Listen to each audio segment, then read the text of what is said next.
Alors bonjour, dans ce cours de sciences de la vie et de la Terre, niveau troisième année parcours international collégial, option français.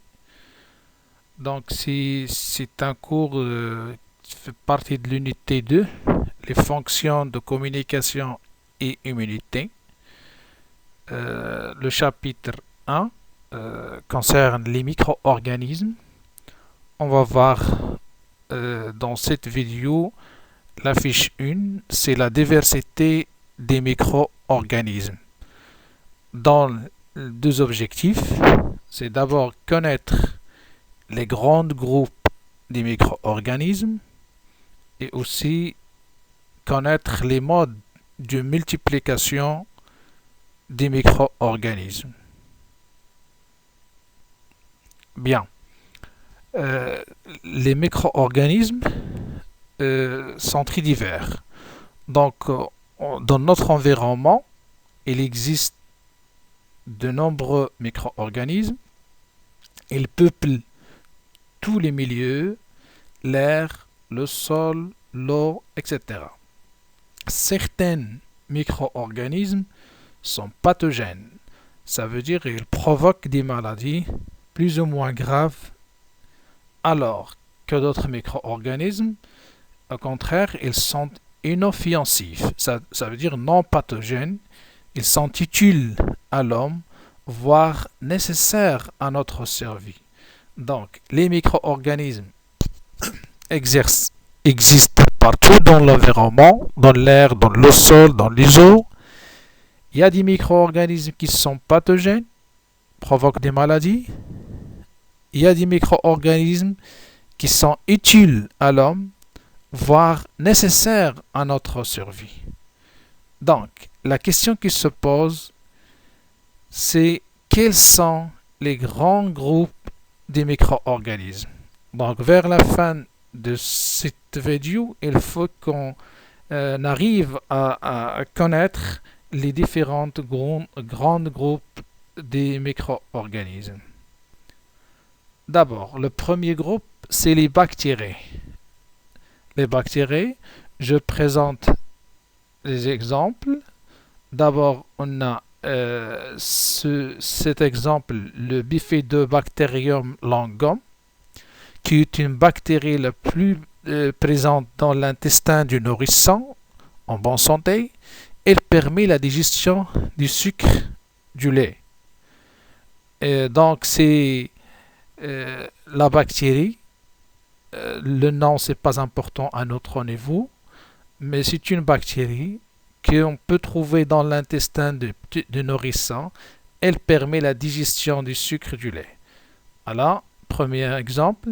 Deuxième exemple, c'est cette photo-là qui montre des salmonelles observées au microscope sur la peau du poulet. Les salmonelles, donc ce sont des bactéries, peuvent se trouver dans les aliments crus ou insuffisamment cuits. Donc, ils provoquent des diarrhées, des fièvres chez l'homme. Donc, ce sont des bactéries pathogènes. Un troisième exemple, on a le Streptococcus pyogenes. Ce sont des bactéries responsables à 20% des angines. Ça veut dire la maladie des angines. Elle est due à cette bactérie. Se forment de petites sphères là, de points orange, ce qu'on appelle des streptocoques. Un quatrième exemple, c'est les ferments lactiques. Ce sont des bactéries utilisées par l'homme pour la fabrication du yaourt. Vous voyez, ce sont des bactéries utiles pour l'homme. Donc, ils sont sous forme de bacilles. Vous voyez, sous forme de petits bâtonnets, ce sont des bacilles lactiques. Ou bien sous forme de streptocoques lactiques, des coques, des petites sphères. Donc, d'après cette diapo, on peut dire que les bactéries sont soit pathogènes, tels que les salmonelles, le streptocoque qui provoque les angines, ou bien utiles à l'homme, tels que les bactéries, les ferments lactiques, les bacilles lactiques utilisés pour la fabrication du yaourt, ou bien les bactéries qui existent dans l'intestin de l'homme et permettent la digestion. Donc voilà quatre exemples des bactéries. Premier groupe, les bactéries, dont on a des bactéries qui sont utiles à l'homme et des bactéries qui sont pathogènes. Aussi, on a la forme de la bactérie, soit se forme de petits bâtonnets, là voilà dans les bacilles lactiques, se forme de petits bacilles lactiques, des bâtonnets, ou bien se forme de sphères, on les appelle streptocoques.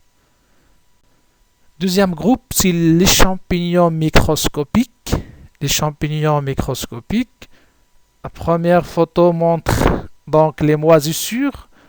Vous les connaissez, voilà, ce sont des champignons microscopiques qui poussent sur des fruits, des légumes. Ils sont sous forme de filaments, soit multicellulaires ou bien unicellulaires. Ça veut dire un filament, il peut former de plusieurs cellules ou bien uniquement d'une seule cellule. Ça, ce sont les moisissures. Donc, c'est un type de champignon. Deuxième exemple, ça c'est le nom latin, c'est le nom scientifique, c'est le Candida albicans. Donc le Candida albicans, c'est un champignon naturellement présent dans les muqueuses, mais peut parfois provoquer des mycoses, des maladies à l'homme. Donc voilà. Troisième exemple, c'est le pénicillium. Le Penicillium roquefortei, c'est un pénicillium, c'est un champignon très répandu dans la nature. Il est utilisé dans la fabrication du fromage. Donc, surtout les fromages bleus. Donc, c'est un pénicillium, c'est un champignon utile pour l'homme. Un quatrième exemple que vous connaissez bien, c'est les levures de boulangerie. Voilà, c'est les levures utilisées dans la boulangerie. Ce sont des champignons unicellulaires. Comme vous voyez dans la photo, chaque individu est formé d'une seule cellule. Utilisé donc dans le secteur de boulangerie, dans toutes les pâtes fermentées, même on l'utilise à la maison pour la préparation du pain. Donc voici quatre exemples des champignons, dont certains sont pathogènes, ça provoque des maladies telles que le Candida albicans, et d'autres qui sont utiles à l'homme, c'est le pénicillium, les levures de boulangerie. Troisième groupe de micro-organismes, c'est les protozoaires.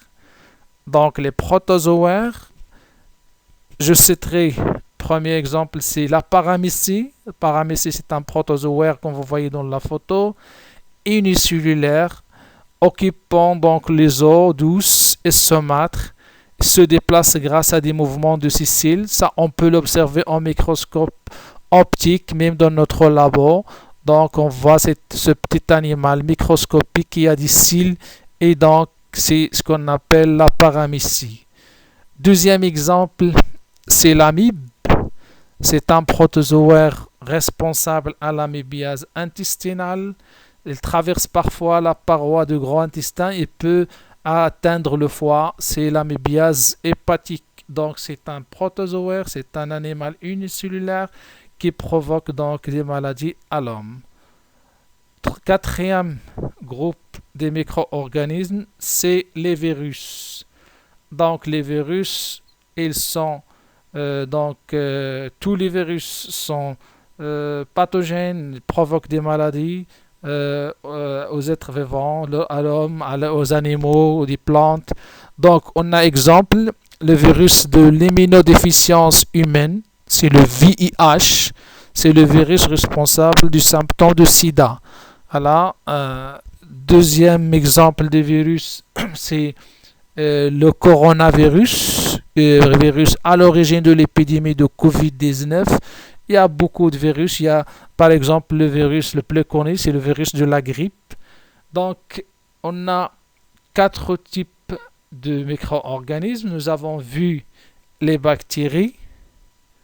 Nous avons vu aussi les champignons microscopiques. Troisième type, c'est les protozoaires. Et quatrième type, c'est les virus. Maintenant, comment se multiplient ces micro-organismes? Quels sont les modes de multiplication des micro-organismes? On a les protozoaires et les bactéries. Elles se multiplient par division cellulaire. Donc, voilà un exemple. La multiplication d'une bactérie par division. Vous voyez une bactérie là, en cours de multiplication. Ça a une division, elle commence à se diviser au milieu, vous voyez, dans le trait noir. Donc, vers la fin, la bactérie se divise en deux pour avoir deux bactéries filles. Voilà un autre exemple de division, c'est un protozoaire paramécée en division. Vous voyez que la paramécée se divise en deux cellules identiques. Donc c'est le mode de multiplication par division cellulaire.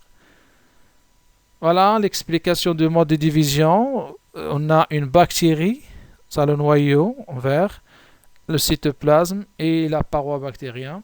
Donc voilà. D'abord division du noyau, puis division du cytoplasme, et vers la fin, voilà, on obtient deux bactéries filles identiques à la bactérie mère. Donc, d'une division à l'autre, il faut 20 minutes pour certaines bactéries. Donc, on peut dire à 40 minutes de division, la bactérie sera grand-mère. Donc, la bactérie fille se divise. Donc, si la division entre une bactérie vers l'étape suivante, c'est 20 minutes. Ça veut dire que chaque flèche bleue ici, c'est 20 minutes. Les champignons, un autre mode de multiplication, chez les champignons microscopiques, se multiplient par sporulation et bourgeonnement. Ça veut dire que il y a des champignons qui se multiplient par sporulation. Il y a d'autres qui se multiplient par bourgeonnement. On va les voir en détail. Un exemple, c'est un champignon, la moisissure. Vous voyez les points là qui se détachent de filaments. Ces points-là, ce sont des spores. Les spores, c'est le mode de multiplication. Chaque point, c'est un spore. En général, les moisissures se multiplient par sporulation, par formation des spores. Et les spores se disséminent et germent pour donner de nouvelles colonies de champignons. Chaque spore va germer et va donner un autre individu. Donc, c'est la multiplication par sporulation, formation des spores. Deuxième type de multiplication, c'est la multiplication par bourgeonnement. Vous voyez, ça c'est une cellule de levure, noyau, en petit A, la levure mère. Après, formation du bourgeon, de la cellule mère, formation du bourgeon, une partie du cytoplasme. Puis le noyau aussi se divise, voilà, un petit bourgeon, division de noyau, cytoplasme. Et là, vers la fin, on obtient des petites levures filles qui se détachent de la levure mère. Donc ça, c'est formation de bourgeon. C'est multiplication par bourgeonnement. Donc les levures se multiplient par bourgeonnement. Les bourgeons se détachent de la levure mère en donnant par la suite des individus mûrs. Donc c'est multiplication par bourgeonnement. Les virus, la multiplication chez les virus, vous voyez dans ce schéma-là, une cellule infectée par des virus, un virus est collé à la cellule, le cytoplasme et à l'intérieur, on trouve beaucoup de virus. Donc c'est une cellule-là infectée par des virus, donc elle va libérer des virus après multiplication des virus à l'intérieur de la cellule. Donc les virus, ce sont des parasites obligatoires qui ne se développent qu'à l'intérieur des cellules vivantes, appelées la cellule hôte. Ça veut dire que cette cellule-là, à l'intérieur de la cellule, se développe les virus. La cellule qui porte les virus, on l'appelle une cellule hôte. La cellule infectée, c'est une cellule hôte. Ça veut dire que le virus, il ne peut pas se développer ailleurs. Il a besoin toujours d'une cellule vivante pour se développer. C'est pour cela qu'on les appelle des parasites obligatoires. Et la cellule parasitée, on l'appelle la cellule hôte. Voilà le mécanisme les étapes ou bien de prolifération du virus dans la cellule hôte. Tout d'abord, on a le virus qui se fixe sur la cellule hôte, puis l'entrée du virus à l'intérieur de la cellule et il commence à se développer en utilisant le matériel génétique de la cellule hôte, la cellule infectée. Vers la fin, on a la cellule hôte meurt et donc il libère des virus, des nouveaux virus, et chaque virus va infecter d'autres cellules. Donc c'est donc la prolifération du virus et la contamination de l'organisme par multiplication du virus à l'intérieur de cellules. Cette cellule elle meurt, elle va disparaître, donc il libère des cellules, des virus, de nouveaux virus qui vont infecter d'autres cellules. Donc, à retenir cette partie-là, c'est normalement les micro-organismes, ce sont des êtres vivants microscopiques. Ils sont invisibles à l'œil nu. Donc, c'est pour cela qu'on les appelle des micro-organismes. Ils sont présents partout dans notre environnement. Sont principalement divisés en 4 groupes, 4 grands groupes à ce niveau-là, c'est notre niveau 3e année collège. Les bactéries sont des micro-organismes unicellulaires, pathogènes ou non, ça veut dire qu'il y a des bactéries pathogènes, il y a des bactéries utiles pour l'homme. Les virus, ce sont des micro-organismes de très petite taille, ils sont souvent pathogènes, sont des parasites obligatoires et ils provoquent des maladies. Les champignons microscopiques et les protozoaires.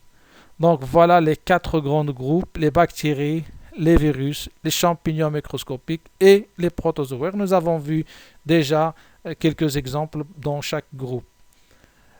Il existe des micro-organismes utiles pour l'homme et des micro-organismes pathogènes qui sont susceptibles de provoquer des maladies. Voilà donc le bilan de cette partie de cours.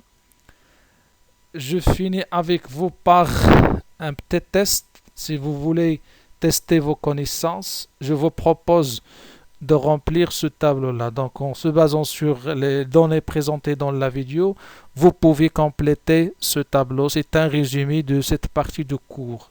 Donc, on a un micro-organisme. Là, il faut ajouter un trait d'union. On a, par exemple, les salmonelles. On va voir le type, bien le groupe, à quel groupe il appartient.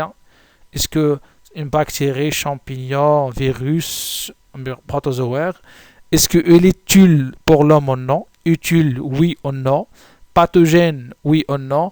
Et le mode de multiplication, est-ce qu'il se multiplie par bourgeonnement, division, je ne sais pas comment. Donc, vous allez compléter le tableau. Voilà les micro-organismes que nous avons vus dans le cours. Et le type, l'utilité, oui ou non, la pathogénicité, est-ce que les pathogènes ou non, et le mode de multiplication. Et donc, merci pour votre attention et on se verra dans la séance prochaine pour voir la suite du cours. Merci.